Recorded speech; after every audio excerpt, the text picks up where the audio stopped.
orang pelaku hijrah yang langsung terkoneksi dengan keberangkatan Nabi. Abu Bakar As-Siddiq, Ali bin Abi Thalib, Asma binti Abu Bakar, Abdullah bin Abu Bakar, yang kelima Amir bin Fuhairah. Oke, bismillah. 1 Abu Bakar. Teman-teman, yang dipilih menemani Nabi siapa? Pertanyaannya kenapa? Itu dulu, itu kuncinya. Kata kuncinya, kenapa yang dipilih Abu Bakar As-Siddiq? Bukan Ali bin Abi Thalib. Ali keponakannya Nabi, lingkaran Nabi, keluarga bait Nabi. Yang dipilih Abu Bakar. Oke, 1. Loyalitas tanpa batas. Ini Abu Bakar itu sahabat yang paling loyal. Bila dibandingkan dengan Ali bin Abi Thalib, mungkin masih pintar Ali. Walaupun Ali masih muda. Dengan Umar, mungkin masih pintar Umar. Tapi Umar duluan yang dipilih menemani Abu Bakar. Teman-teman, saya coba dalami sedikit. Kesimpulan pertamanya, beliau itu adalah orang yang paling cinta dan loyal pada Nabi tanpa batas. Saya gambarkan ya. Saat Nabi butuh harta, dukungan materi di dalam perjuangan, beliau bahkan sampai titik terhabisnya, titik terakhirnya. Yang Nabi perlukan apa? Saya berikan. Jalan hijrah nih teman-teman. Itu ke depan, ke belakang, ke kanan, ke kiri. Nabi paham, tapi Nabi konfirmasi supaya terdengar di lisannya langsung, supaya viral ke kita. Untuk kasih contoh. Kenapa engkau ke depan, ke belakang, bolak-balik? Kira gelisah. Kata beliau, saya ingin memastikan kalau saya ke depan, Nabi aman di depan, jalannya itu lancar. Kalau ada pun jebakan atau sesuatu yang membahayakan, saya yang kena duluan. Kalau masih ada musuh yang mengejar, karena kan beliau dikejar, biar saya yang jadi korban duluan. Melindungi Nabi. Naik, masuk Gua Thur, itu beliau tes dulu lempar pakai batu, dalam sirah disebutkan, lalu masuk duluan. Dan masih mengulurkan tangannya ke satu lubang untuk mengetes. Statementnya sangat indah. Saya ingin memastikan tempat ini aman bagi engkau ya Rasulullah. Kalaupun ada binatang buas, aku yang terkena duluan. Ketika pemuda-pemuda 100 orang itu menguasai wilayah itu sampai naik ke atas, beliau yang menangis duluan. Bukan karena dirinya, karena khawatir Nabi ditemukan. Sampai Nabi mengeluarkan kalimat di surat At-Taubah, melegenda itu, jadi buku bahkan. Dr. Aid Al-Qarni menulis buku La Tahzan, kan? Dari kalimat itu, La Tahzan innallaha ma'ana. Nah, yang terbaik adalah, jika Anda ingin berhijrah, temukan teman yang mencintai Anda dan loyal bersama Anda dalam suka dan duka. Teman hidup dulu bawa di rumah. Selama ini menemani hanya untuk berumah tangga atau benar-benar saling mencintai dalam suka dan duka. Itu lihat. Bisa kelihatan. Ya, sebentar ya. Ada masalah ngeluh, Den. Nuntutnya banyak tapi nggak ngasih solusi, hijrah. Kan berpartner. Sama-sama. Oke? Ke orang tua, kerabat, cari teman yang baik. Jadi hijrah itu nggak bisa sendirian. Cari guru yang betul-betul perhatian pada Anda, bukan hanya transfer pengetahuan. Kalau Anda menemukan yang seperti itu guru yang sangat baik. Ya, perhatikan, lihat perkembangan, tanya kabar, dia doakan. Kadang tanpa Anda tahu, dia konfirmasi, lihat, dia coba doakan. Guru yang baik. Bukan cuma ngajar dia pulang, tidak. Walaupun tidak salah, dia telah menunaikan tugasnya. Tapi kalau Anda dapat yang seperti itu luar biasa. Oke? 1. Jadi hijrah tidak bisa sendirian.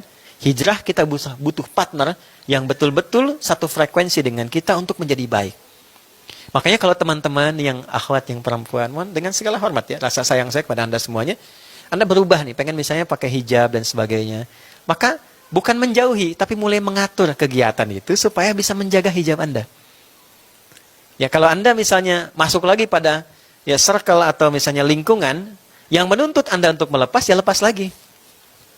Ya, bagaimana caranya kita tetap bisa menggunakan itu sampai kita merasa istiqomah dan kita bergaul di lingkungan manapun bangga dengan hijab yang kita kenakan. Tanpa membatasi dengan siapapun kita bergaul. Bisa dipahami nggak? Ya, sama dengan teman-teman juga. Udah sholat, udah bagus, gaul dengan teman yang ngajak nggak sholat. Ya jadi nggak nyambung lagi. Ya tidak harus meninggalkan mereka, tapi kita punya komitmen, sampai kita punya kemampuan, kalaupun diajak, kita bisa ngajak. Jelas nggak? Itulah teman yang baik. Dalam suka dan duka. Jadi bukan teoritis saja, langsung digambarkan. Maka teman-teman coba lihat sirahnya Abu Bakar itu. Supaya bisa belajar. Kedua, Ali bin Abi Thalib. Masih muda. Nah, ini cocok nih buat idolnya yang muda-muda teman-teman. Ya. Beliau pintar. Bahkan levelnya jenius. Ya, tampan. Menantu Nabi, keponakan Nabi. Tapi yang paling hebat yang bisa ditiru, beliau patuh pada keputusan Nabi. Ali, kamu tidur di tempat tidur saya ya. Itu kan yang diincar oleh para pengintai Nabi. 100 orang loh, pasukan khusus, taruhannya kematian. Abu Bakar yang nemani, Ali diminta tidur. Menempati posisi tempat tidur Nabi. Resikonya kematian, gak ada pilihan. Saya baca beberapa referensi buku-buku sejarah, saya tidak pernah dapatkan Ali protes, gak ada. Misal Ali tanya, ya Nabi jangan saya lah, Abu Bakar aja yang tuaan dikit. Saya kan, enggak juga. Tetap beliau. Ya, jadi, dia tinggal di situ, beliau di situ, sampai kemudian Allah tetapkan. Oh ini bukan Muhammad SAW, sudah ditinggalkan. Artinya apa? Kalau Anda sudah mendapatkan arahan yang baik, apalagi Allah dan Rasulnya Anda baca dan sebagainya, jangan banyak tawar, kerjakan. Allah katakan, aqimus sholat kamu ya, sholat aja, gak usah ditawar. Oke? Nabi katakan, udah prioritaskan orang tuamu, prioritaskan ibumu. Udah, lakukan aja, nanti lihat hikmahnya setelah itu. Anda jangan lihat saya sekarang seperti ini, tidak. Tapi pelajari juga bagaimana kita berusaha berbuat baik pada ibu. Bagaimana kita berusaha sabar menghadapi tantangan dan sebagainya. Ya, artinya apa? Nggak mungkin Allah perintahkan tanpa sayang, itu nggak mungkin. Kalau Allah kasih ujian pasti karena sayang. Kalau Allah kasih tambahan pasti karena sayang. Kalau Allah beri musibah pun pasti karena sayang. Karena hanya Allah yang punya sifat kasih dan sayang. Bismillahirrahmanirrahim. Anda baca 17 kali dalam sehari, tapi Anda nggak gunakan sifat kasih itu dalam kehidupan Anda. Ya, begitu mendapatkan kenikmatan, sayangnya nggak dipakai, sehingga semua blas dilewati. Ketika kena ujian, langsung mengadu, tapi lupa menempatkan kasih Allah dalam ujian itu. Jadi kalau kita pakai Bismillahirrahmanirrahim, bahkan dalam musibah, dilapangkan hatinya, dikenalkan hikmahnya, ini loh maksudnya gitu. Maka dari situ yang ada kebahagiaan. Banyak orang dulu yang paham tentang ini, ketika diuji malah senang. Alhamdulillah ya Allah, Kau titipkan masalah ini padaku, bukan pada yang lain. Ini tanda Engkau perhatian padaku. Ya, makanya kalau Allah perintahkan sholat aja, jangan pernah ditinggalkan. Karena nggak enak kalau ditinggalin itu. Anda merasa nggak enak kalau ditinggal kan? Ya, terus kita tinggalkan Allah. Hati-hati yang perempuan belum nikah ya, hati-hati itu. Ya, kalau ada yang melamar ke rumahnya, cek dulu sholatnya bagus nggak. Ya, kalau nggak sholat pertimbangkan dulu. Allah aja ditinggalkan, apalagi Anda. Jelas ya, teman-teman? Oke, Asma itu luar biasa. Teman-teman energik, kreatif, hebat, terus hobinya juga luar biasa. Itu kan naik turun bukit, 6-5 bukit, beliau nyiapkan makanan. Ya, teman-teman senang masak, misalnya, bagus, silahkan masak yang bagus. Ya, terus berbagi. Yang hebat apa?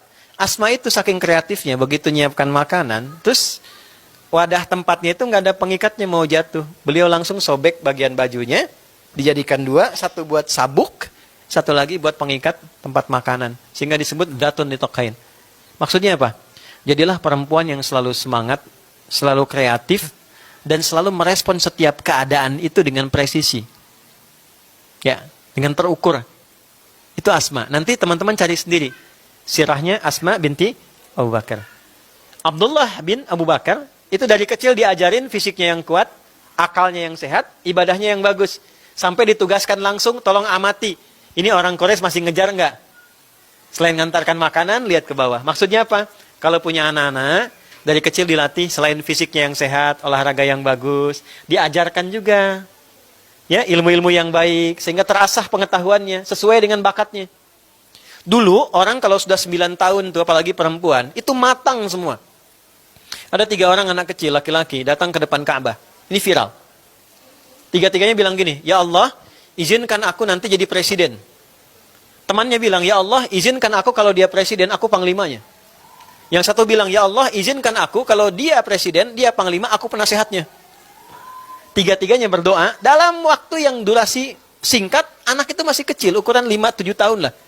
Ya, dewasanya, di masanya, 3-tiganya ini mendapatkan apa yang mereka harapkan waktu kecil. Satu jadi presiden, kedua panglima, yang ketiga penasehatnya. 3-tiganya jadi semua. Yang saya ingin katakan, di usia dulu anak kecil itu visioner. Karena Islam mengarahkan orang tuanya seperti itu. Coba cek sekarang. Anak-anak, teman-teman semua, anak-anak saya, anak-anak kita semua, kita punya tugas itu. Minimal jadilah seperti Abdullah bin Abu Bakar.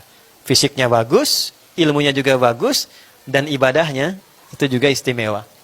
Ya, ajarkan dari sejak dini ya, teman-teman tahu caranya masing-masing. Terakhir yang ketiga, Amr bin Fuhairah. Itu penghapus jejak. Penghapus jejak. Jadi begitu Nabi jalan dihilangkan supaya tidak ketahuan orang yang mengikuti. Ya, di antara hikmahnya adalah selalu membuat strategi yang baik dan dibawa ke ilmu hikmah menutup amalan yang kira-kira tidak harus dipublikasikan. Tuh. Jadi kalau ada kegiatan yang kira-kira nggak harus orang tahu ya, tutup aja. Hapus jejaknya. Jangan cuma di lagu menghapus jejak. Tuh ya. Nah, tapi buktikan dalam kehidupan. Yang nggak bagus, hapus. Supaya riaknya hilang. Amal nggak usah disebut-sebut. Alhamdulillah ini ada rumah musyawarah, ini fulan-fulan gini. Jaga hatinya. Kalau nggak bisa jaga hati, ambil yang sir. In tubdus sadaqati fa ni'ma hi wa in tukhfuha wa tu'tuhal fuqara fa huwa khairul lakum. Kalau Anda mau yang sifatnya terbuka, nggak apa-apa kalau bisa jaga hati. Tapi kalau nggak bisa jaga, silent aja. Pilih mode silent. Disamarkan aja. Jelas ya? Nah, ini gambaran-gambaran 5 sosok. Jadi untuk berhijrah, 1, niatkan punya teman yang baik. Oke? Yang kedua, berupayalah untuk menaati Allah dan Rasul-Nya. Yang ketiga, selalu berusaha mengembangkan pengetahuan. Sehingga iman itu ditopang oleh ilmu yang kuat. Yang keempat, selalu semangat, kreatif, walaupun orang memandang kita biasa-biasa. Maksudnya apa? Dari Asma tadi yang perempuan. Orang menyebutnya kamu perempuan, kamu terbatas. Tidak. Buktinya Asma juga bisa naik bukit. Buktinya Asma juga semangat. Buktinya Asma juga pintar. Dan yang terakhir, kalau sudah beramal, jaga amal itu dengan baik. Tidak harus kemudian marak dipublikasikan. Jelas Mas ini? Itulah hijrah.